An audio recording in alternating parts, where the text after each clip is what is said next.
Hi, and welcome to episode 4 of Soft Signal. Um, Coming to you from various parts of the globe. We're covering IPL Week 3 again.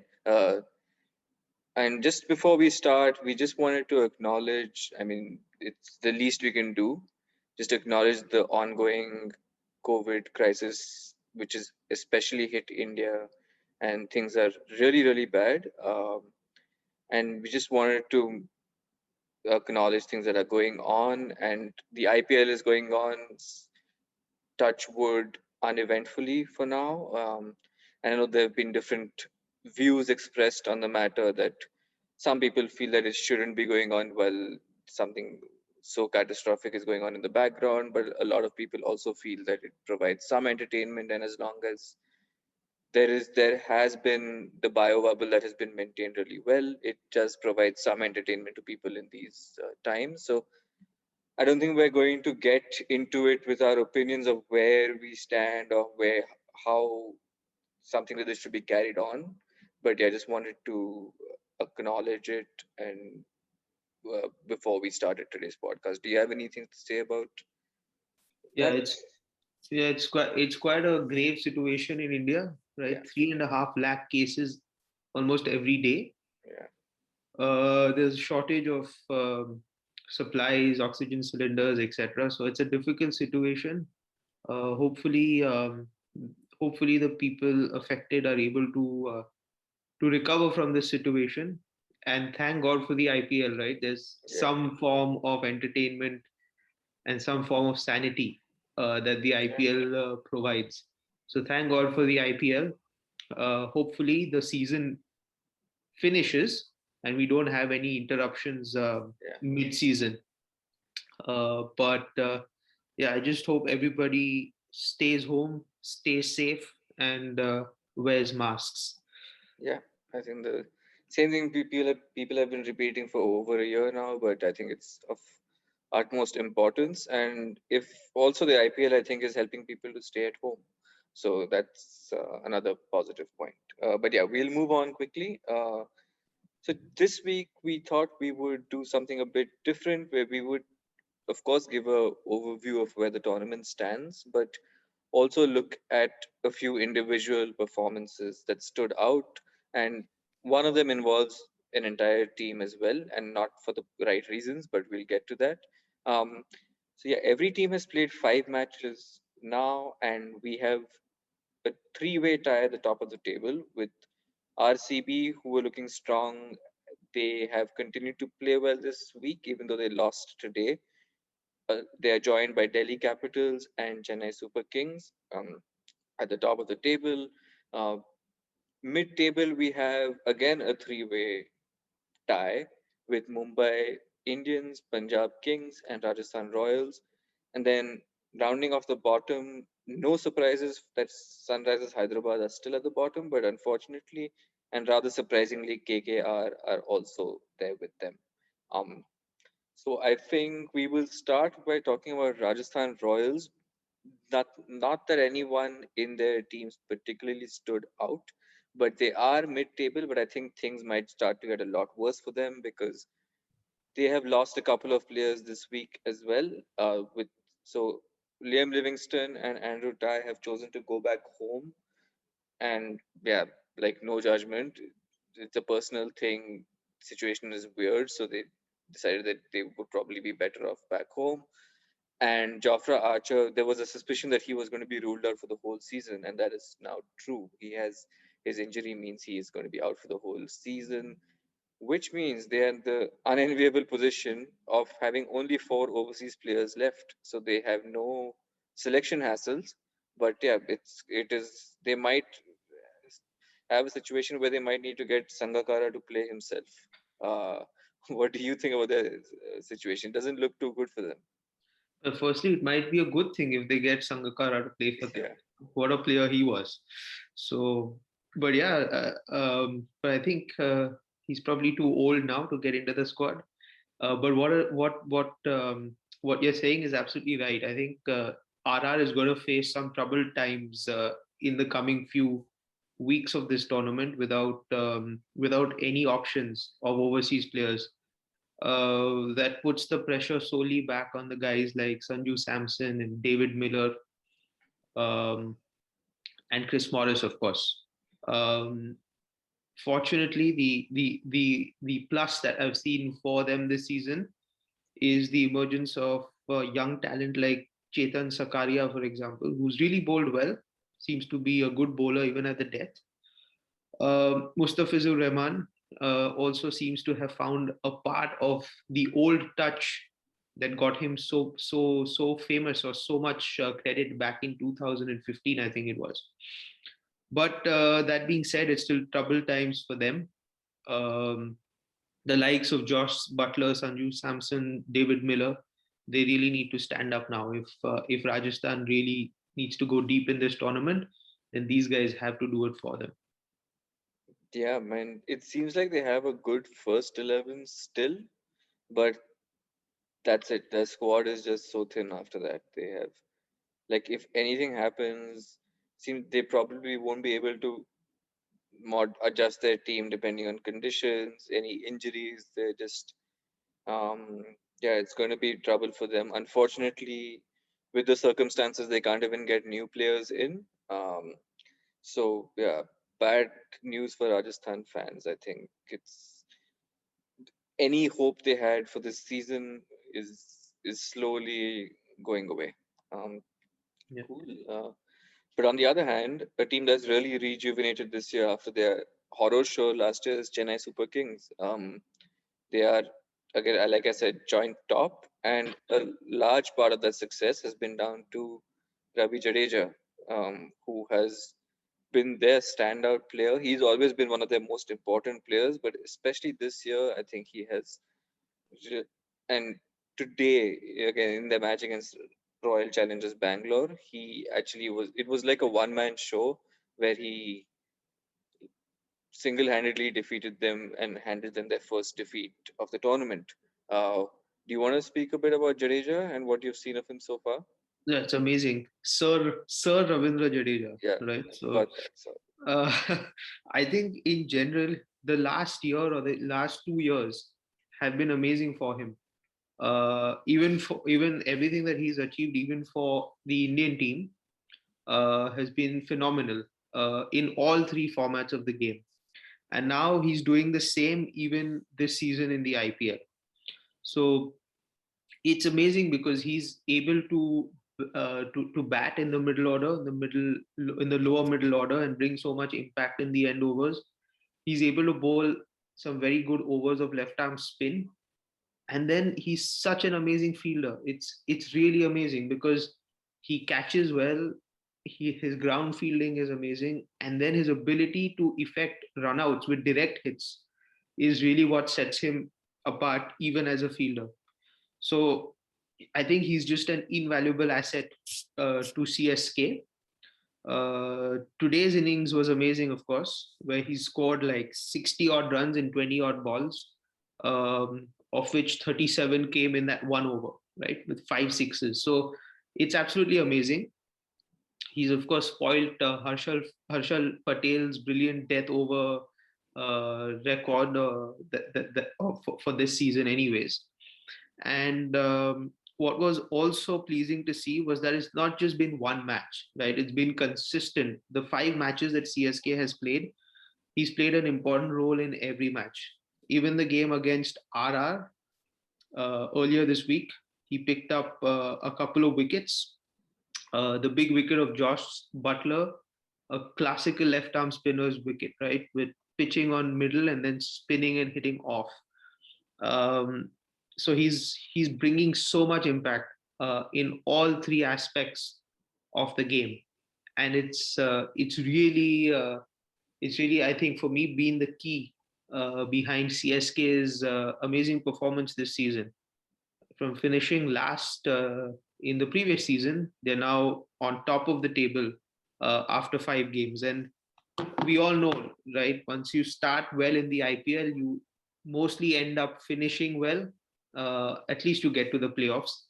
Um, and the same applies even when you start slowly. So last year CSK started slowly and continued that form. this year they've started well, and I think they're going to continue that form. And I think Sir Ravindra Jadeja is going to light up this tournament even more. Yeah, I think it's really, it's in a way CSK are not my favorite team, but I'm still happy to see them doing well because yeah, they've been there, done that, and like you said, they have started so well and they know what it takes to get to the playoffs. So I would put them down as a playoff team now. And coming to Jadeja specifically, I agree with everything you said, and I will. It also bodes well for India. I don't know. I think he might now definitely be selected or be a fixture in the Indian T20 team and one of the most important players for us in all three formats. So really good to see him doing well. I think he's one of the most valuable players. So moving on from Jadeja, we'll go back to uh, I meant to say go back a bit in time, but I just was just referring to the player's age. But we're going to talk about Amit Mishra, and Amit Mishra didn't start the season for Delhi, but in the last two games, and especially in the game against Mumbai Indians, he got 4 wickets, which really broke the back of the Mumbai batting and helped Delhi win for the first time in God knows how long against Mumbai. They lost all 4 times to them last season, including the final, and they've lost multiple times to them before that. So the quintessential rivalry in Indian cricket, and Amit Mishra finally helped Delhi get over the line. Are you surprised by what he's done? Or did you still expect him to deliver even in 2021? To be honest, I am surprised. Had he done this like 4 or 5 years ago, it would probably not have been much of a surprise. But he's 38 years old now, Yeah, right? He's a veteran. He's been there for a long time. Um, I wouldn't say he's the fittest guy around, but at least his skill has not diminished. He's still, able to turn the ball. He's got all his variations, and I think he's shown that he's still valuable. Right. The good thing about T20 cricket is that you just need to bowl the 4 overs. So it's probably not going to take as much out of you, or it's not going to challenge your fitness as much as, say, bowling in a test match would. So that works for Amit Mishra. Also, he's currently the second highest wicket taker in the IPL, like across the IPL's history. Lasith Malinga is number one, but of course, Amit Mishra will go past him because Lasith Malinga is not playing anymore. So it's amazing to see someone who's still beating batsmen in flight with turn and guile at the age of 38. And he's clearly winning matches for Delhi Capitals. So, like you said, he didn't actually start, but I think after that performance, he's probably going to be a permanent fixture for them across the tournament, and should be interesting to see how the tournament pans out for Amit Mishra, because when leg spinners bowl, of course it's beautiful to watch them deliver that art, but leg spinners are out and out wicket takers, so they win matches for you, and Mishra can do that more than just once, I think. So I think it's good news for Delhi Capitals fans as well as the Delhi Capitals team. yeah, and I think they're going to play the next few matches in Chennai, which helps spinners, and they have Mishra, Ashwin, and Akshar Patel playing. So 3 spinners in the attack, and all three high quality. So might be they probably gonna rack up a couple of wins there, and then they already have 4 wins out of 5, and they'll be on the doorstep of the playoffs as well. So looking like another strong year for Delhi And for and sure. what a start it would be for Rishabh Pant as captain. I mean, Yeah, in all likelihood, next season Shreyas Iyer would come back as captain. But it'll be amazing if Rishabh Pant actually is able to lead Delhi Capitals into a playoff spot. There's still time for that. yeah, There's still time before before anybody's playoff spots are confirmed. But if Rishabh Pant is able to do that, it'll be pretty amazing to see young Indian players captaining their IPL teams and captaining them with success. Yeah, So interesting times for this team under Rishabh Pant this season. yeah, and give some hope. It's good for the larger for Indian cricket as a whole as well. If you start grooming leaders at this early age. Um, so from one young Indian cricketer, we're going to move on to the next one, and this is the I think the last one we're going to cover in terms of individual performances. But Devdutt Padikkal of RCB, who scored the first and so far only 100 of the IPL this year, and not just any 100. It was like scintillating innings. First of all, he helped the team to a 10-wicket win, chasing 180. Secondly, he outpaced Kohli, which is not something people do very often. And he's got the 100 of only 50 odd balls. Like last year, this guy was just came onto the scene in the IPL and they were expecting big things from him. And this is a guy who had COVID just a couple of weeks ago. So he didn't even start. He didn't even play the first match. And the way he's come back and it was just an amazing innings to watch and really happy for him. Yeah, yeah, it was an amazing innings, and one thing that stood out for me was that last season he was scoring very brilliant 30s. He was scoring good 40s. He made the odd 50 as well, and then suddenly his scoring rate would just drop. I guess it's because he wasn't his fitness was not at a level where he could kick on and keep accelerating. But clearly, with this 100 that he scored of just 50 odd balls, I think he's even addressed that issue. So here you have a batsman who's not just going to be around for 30 odd runs and 40 odd runs. Here's a batsman who is capable of taking the game away and absolutely batting the opposition out of the game. And those are the kind of players that you want in your top order. So imagine that RCB top order with all of them being in form. So there's Kohli, of course, who's blowing hot and cold, but then he's so good that even if he fails one or two games, you know that he's going to come good in the third game. You've got Padikkal, you've got Glenn Maxwell, who's also hit form this season. You've got AB de Villiers, who's also in form this season. So they can really, really create a lot of damage this season with that top order. And so, no surprises then that they find themselves at the top of the table, tied on equal points with Delhi and CSK. So, watch out for RCB this season.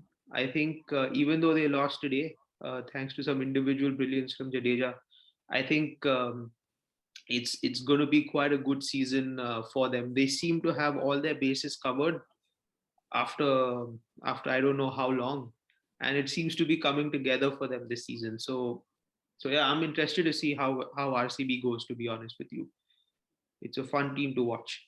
Yeah, and I think uh, Padikkal playing well is so important, right? Like you said, if their top four is like among the best, I think one of the best in the tournament. So if he plays well, it really gives them a good foundation. And just a honorary mention that I just thought of when we were talking about RCB's team about Mohammad Siraj this year. His I don't think he's gone for more than 30 in his 4 overs in any of the matches. And just the increased confidence, whether it's come from his test debut in Australia and how well he's bowled after that. But I remember last 2-3 years, people used to make fun of him and how he was such a bad bowler in T20. But I think he's just really improved so much. So a Yeah, very important part of their team as well. Okay. Right. I think that covers the individual performances that we were looking at for this week. Really exciting stuff. Going ahead to the next week, and now as we get closer towards the business end of the tournament, it'll be really interesting to see if any of the lower ranked team can maybe start mounting a comeback. I'm not optimistic, but never say never. But we're just looking at a couple of matches for next week. I think the first match uh, I was that stood out was Delhi Capitals versus RCB. Now both teams as we've said, performing really well with some really strong individual performances. So yeah, that's definitely a match that I think I'm looking forward to seeing, and it'll be interesting to see how Pant and Kohli go up against each other as well. Yeah, that should be interesting, especially because both these teams are tied on 8 points at the top of the table. And this is actually the part of the tournament where some teams sort of move away from the others. Um, so with both those teams tied on 8 points, obviously the winner of that game is uh, is going to benefit greatly. Um, Also, it's two teams that are in form. So we spoke about the RCB top order just before. The Delhi team also seems to be in good form, right? Shikhar Dhawan is playing well, Rishabh Pant is playing well, Marcus Stoinis is chipping in as well, and their bowling attack is also doing well this season. Avesh Khan has been a surprise element, right? So he's bowling at the death. He's got some pace, and he also picks up wickets. And of course, the evergreen Amit Mishra, along with the two Indian Test match spinners in Ravi Ashwin and Akshar Patel. So that should really be a good clash, and I'm interested to see who's going to win that. And then the second game, of course, is the most awaited game of the IPL each year: Mumbai Indians versus Chennai Super Kings. So that happens on the 1st of May. That should be a good one. It always is a good one, actually. What's interesting though is that they are playing in Delhi, so the Firozshah Kotla tends to spin more than the other pitches. The bounce usually tends to be low, so I think that's already advantage Chennai, right? They seem to do well in those conditions. They've got the bowlers as well for those conditions. But of course, that being said, it's Mumbai Indians, right? They're always strong. They've got good bowlers, got good death bowlers, good batsmen, um, and I think Mumbai has to do a little bit of catching up. They've not had the best of starts to the season, so actually, if they lose that match, it won't be good for them going forward, because that would be the seventh match of the season for them. So I think it's more important for Mumbai to win that match than for Chennai to win that match. Yeah, I think both of them have winnable games in between before that game. So Chennai is, I think, against Hyderabad and Hyderabad. Mumbai against Rajasthan. So Yeah. they should win those, but who knows? But I agree. Mumbai actually have not been impressive at all for me this season. They have won two out of five. They should have actually lost all five Hmm. because of the.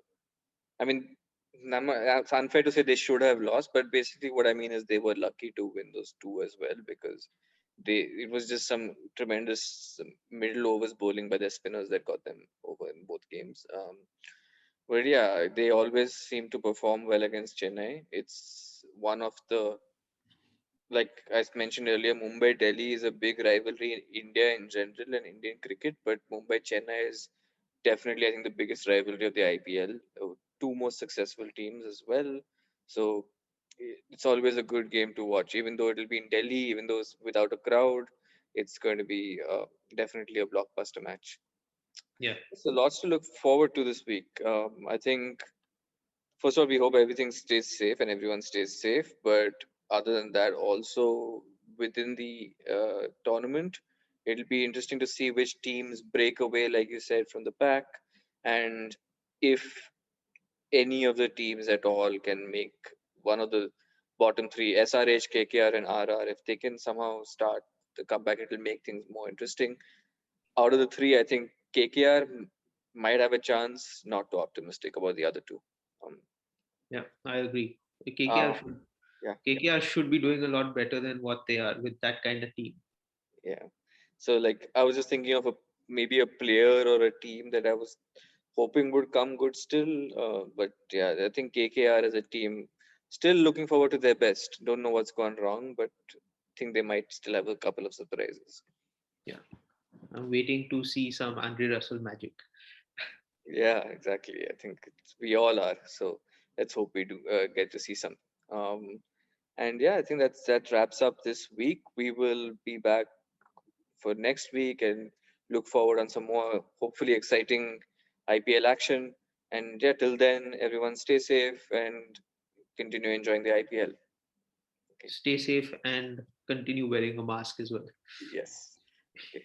See you. Bye bye.